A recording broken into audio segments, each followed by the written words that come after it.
A public defender is an attorney employed by the community and responsible for giving legal aid without cost to any person who seeks it and is financially unable to employ private counsel. It is his duty to defend those accused of crime until the issue is decided in a court of law. The first public defender's office in the United States was opened in January 1913. Over the years, other offices were opened. And today, that handful has grown to a network of lawyers cooperating to protect the rights of our clients. The case you are about to see is one of the most bizarre that this office has ever encountered. And yet, it's all a matter of public record.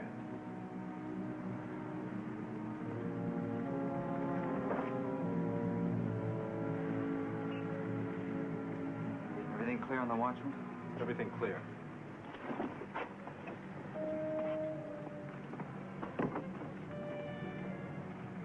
It's bound to be wired with an alarm.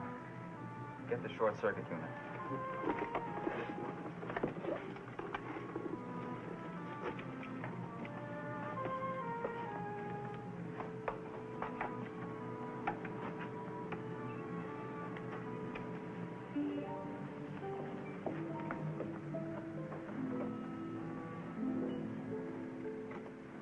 Yep.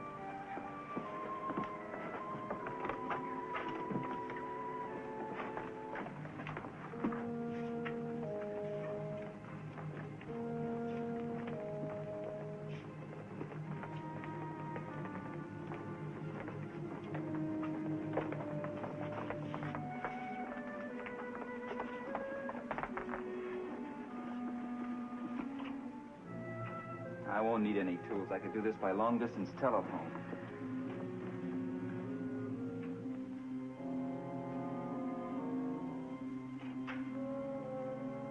Okay, Fred.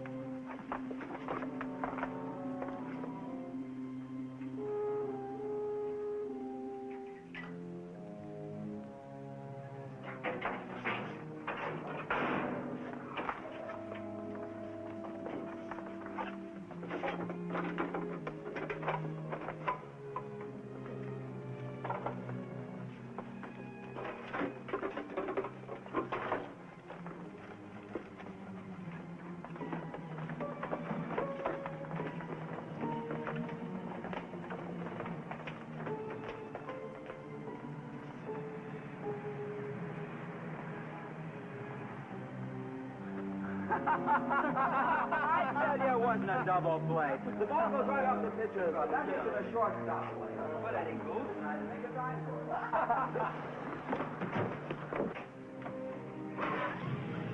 Hey! Hey, you!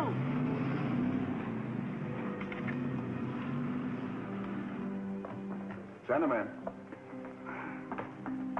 the Ice was a loan company out in the Norwood district. About 4 of them. We got the one driving, but no trace of the money of the others. Thanks. Bob Carter, this is Bart Matthews, public defender. Bob? He came down at my request to see if he can help you. Sit down.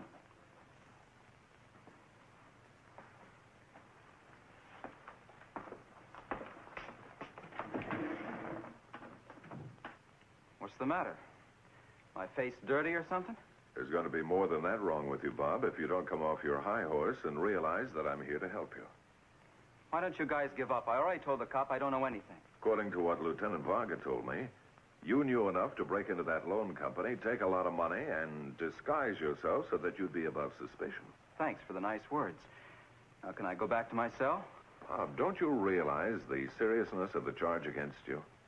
Suspicion of burglary. That's punishable by 5 years to life in the penitentiary, you know. There's no suspicion. I'm their guy, all right. I know the score. The cop got my license number, and they identified me. I got careless and left my gloves off, so my fingerprints are all over the place. But I've been advised that if you cooperate with the police, the DA's office may ask the court for leniency. You mean I tell you what I know, and even if it don't help, they'll get me a break? That's right. Lieutenant Varga promised me that he'll go to bat for you if you help him clear this up. Okay. You got a deal. All right, Bob, go on. Well, it all started with a guy named Gil. I don't even know his last name. But who was this Gil? One of the nicest, no-good guys that ever breathed air. I don't guess I'd ever met him if it hadn't been for something that happened a couple of months ago. My old man died the year before. Ma had taken a job as a cleanup woman nights so me and my sister, Jenny, could get through school. Things were rough. Okay, Rick, give her the gun.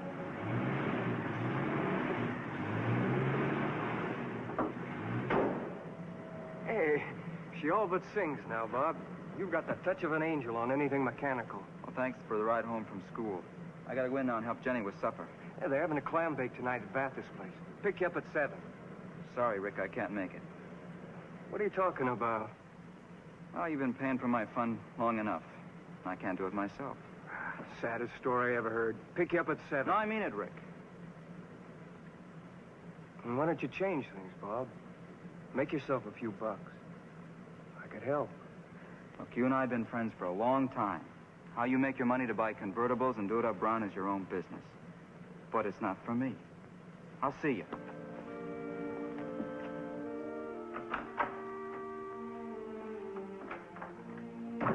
Hi, sis. I wish you'd be more careful with your shirts. This is the 4th I've ironed this week. You know, you're gonna make some guy a great husband. You're not funny, Bob. Not funny at all. Hey, what's the matter? Our class is having a prom next week. Joe Weeks, he's a real nice boy. He sits next to me in English. He asked me to go with him. So, give the guy a break and go. I told him to get somebody else. Why?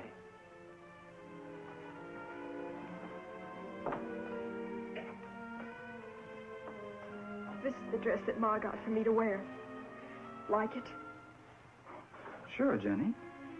I wore it today. We had our class picture taken, and everyone wore their best outfit. I was proud. Real proud. I thought I was dressed as good as anybody that... Well, Jenny, honey, I don't get this at all. We just had the picture taken when Margie Stevens comes up.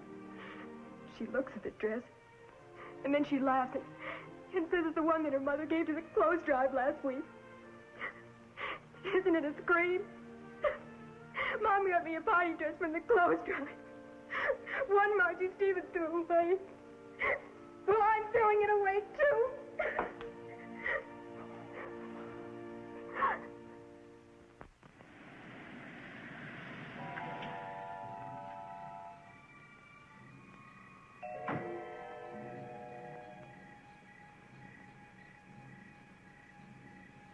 Gil? Oh, yeah, what's on your mind? Gil, this is Bob. Oh. Sit down. You and Rick been good friends a long time, I gather. Well, ever since I can remember. He's a swell guy. Said the same about you. Fact is, he told me a lot about you. Says you need to make some money. Bad. I guess that's right. Any qualifications? Well, I'm good at anything mechanical, but who wants a guy not at high school yet? Well, maybe I do. Well, you mean it? You mean you'll hire me? That depends on how bad you want to make money. Well, if your old lady had to scrub floors all night on her hands and knees and your sister had to wear somebody else's clothes, how bad would you want money? From what I hear, you got talent. Lots of talent. With what I can teach you, there's no end to where you can go. From the moment you come to me, you won't have any troubles about money. Your only problem will be cops. Well, what's it going to be, Bob?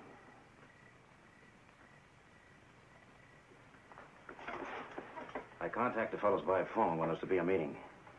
Tell them the time and the place. Okay. Oh, Bob. Tell your mother to quit that job, huh? And get that sister of yours a new dress. I'll see you.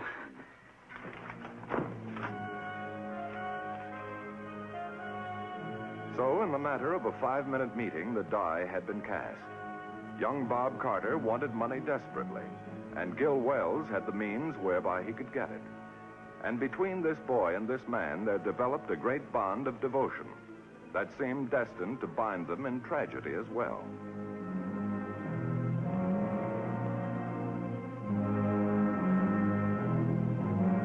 It was a clumsy, careless job of staking out. And you only have Bob to thank for not getting caught last night. Cracking that safe was as fast a job as I've ever seen. He's one of the best. But in spite of the blunders, it was a pretty good week. 3 service stations, a cafe, and a garage. $885.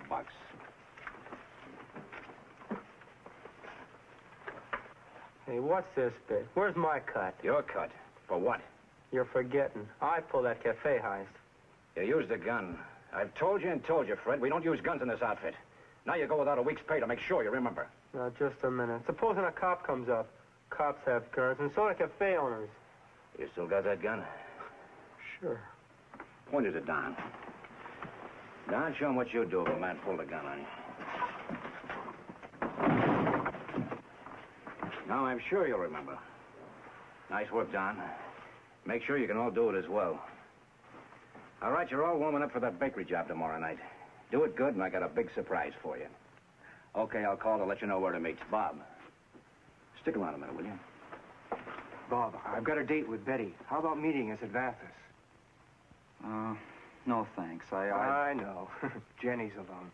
Nice guy. Who else in this outfit would think of his sister? Seems like everybody's got something to say to you. Yeah, what do you mean? That's why I asked you to stick around. I wasn't kidding when I told the others you were good. The fact is, you're one of the best I've ever run across. It's crazy. Look at this truck. A regular classroom. It's the craziest thing I've ever seen. What's crazy? You, me, this whole thing. Oh, what's so crazy about it? We've been pretty successful, haven't we? I don't get you, Gil. You're a nice guy. Got lots of education. What's on your mind? I've been thinking about you. You know, if you were on the level, I bet there's nothing you couldn't do. You remind me of a football coach I had a couple of years ago. Nice guy, smart. We all liked him. The way I like you. Well, one thing's on the level, kid. I'm no football coach. But thanks anyway.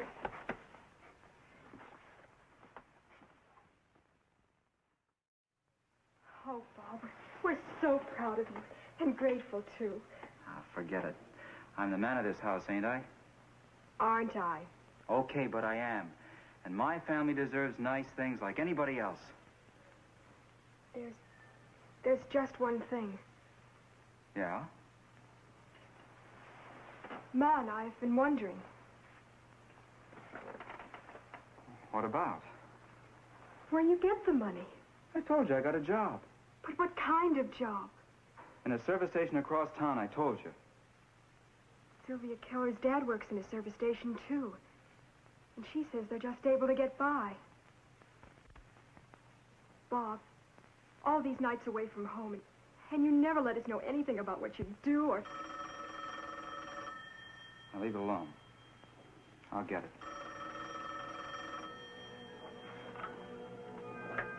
Hello? Yeah. Right. Right. I'll be there. Another one of those phone calls. Where are you going? Jenny, leave me alone.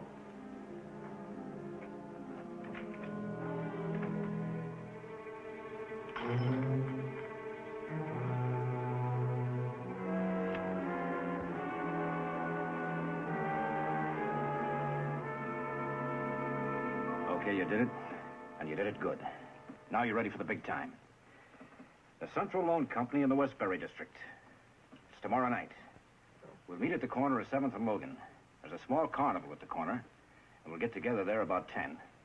There'll be a baseball game letting out about that time, and you'll all dress like players. Okay? Now, there's somebody I want you to meet. Pops, come here. Pops, how many years you spent in jail? 17. So here's a good example of what not to be. Pop's one of the best safe men in the country, but he just didn't know how to be careful. Let's see that it doesn't happen to any of you. Okay, everybody but Bob, go home and get a good night's sleep. I want you sharp for tomorrow night.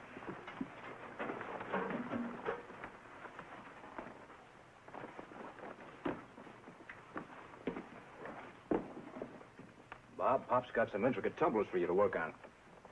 Okay, Pop, he's all yours.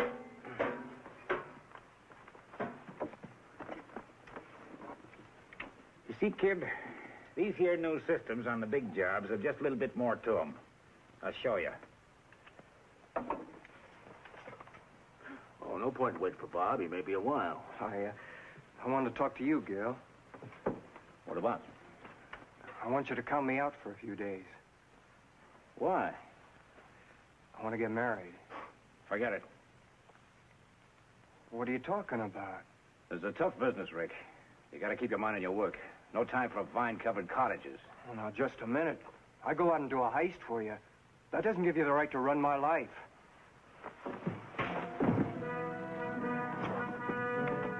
What are you doing to Rick? Oh. Guess I lost my temper. Sorry, Rick.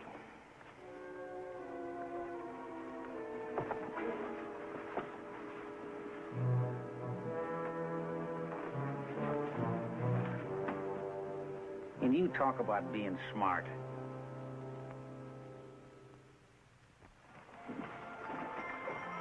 All right, Fred. The alarm will be at the top of the door. Be sure you gag it before going in. The watchman goes off for coffee in half a minute. What happened to you? You're late. You're supposed to be the one in charge. I just wanted to tell you. After tonight, I quit. I'm getting married. You what? After what I told you? Nobody's gonna run my life for me. Even you. Okay, Rick, maybe I made a mistake. You want out? Get out. That's the way I figure it. Gonna give you a break, kid. You don't have to work tonight. Guys will need me. Bob can handle it, can't you, kid? Yeah, I guess so. Yeah, you better get going. It's time. So long, Rick. I'll see you. So we did things like we planned, and here I am not like we planned.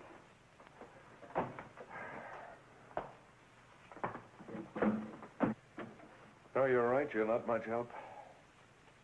Tough? But you could help. How? Well, chances are this Gil doesn't know that you've been arrested. That means he'll try and contact you by phone. Then I could let the cops know where I was meeting him. That it? Nothing doing.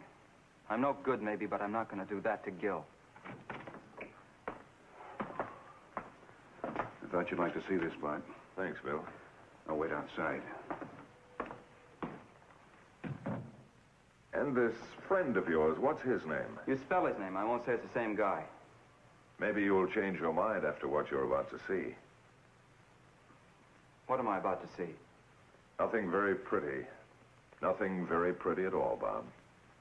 All right, let's go.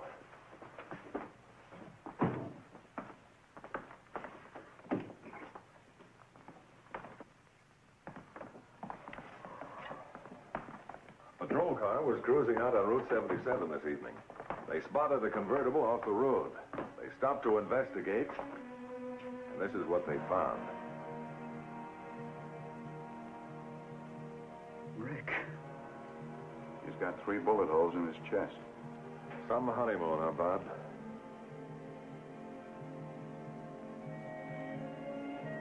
Tell me what you want me to do.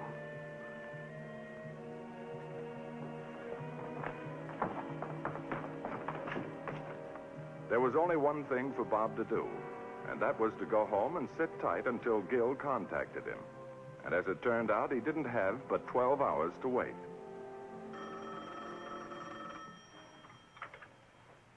Hello? Yeah, Gil. Bathurst place. Sure. I'll be there.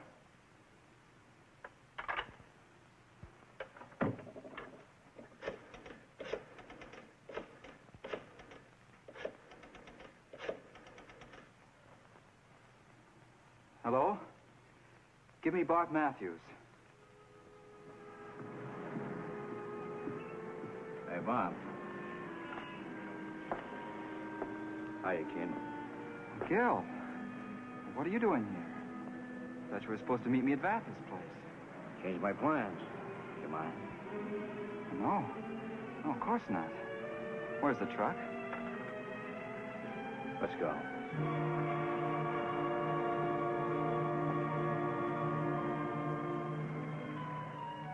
It was a good plan, but there was only one thing wrong.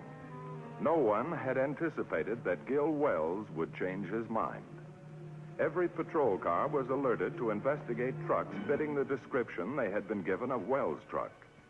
Meanwhile, Bob Carter would be on his own.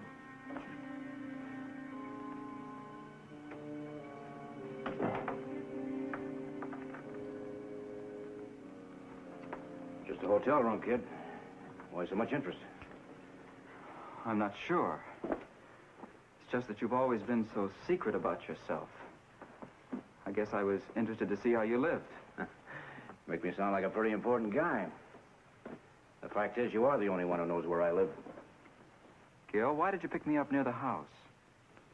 Oh, I guess I was interested to find out about the job last night. How it went. You got the money, didn't you? Yeah, I got the money. Wasn't any trouble, was there? No. No, there wasn't any trouble. You're lying, kid. You're lying right through your teeth. Why, you're crazy, Gil. Fred's big brother spent the night in a drunk tank. He saw them book you. Baseball outfit and all. Okay, so I didn't want to bother you. Give it to me straight, kid. How'd you get out of jail? The cops plan it that way? They didn't have to plan it. After I saw what you did to Rick, I'd have come here myself. Rick got out of line. When guys get out of line in this business, you have to take care of them. You're just like my football coach. That's what I always said, wasn't it? How wrong can a guy get? Gil Wells, this is the police. We found your truck down the alley, traced it to you. Come out with your hands up. Now, give me the key to this door. Not yet. What do you intend doing? Giving me a wedding present, too? I'm walking out of here right behind you.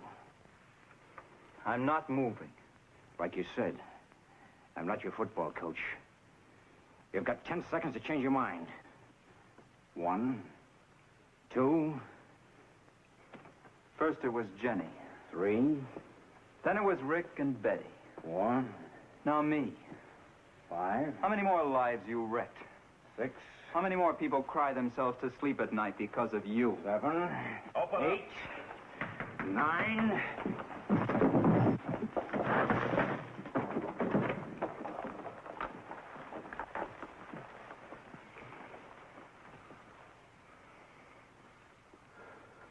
I sure taught you good. At least your coach and I have one thing in common. Take him out.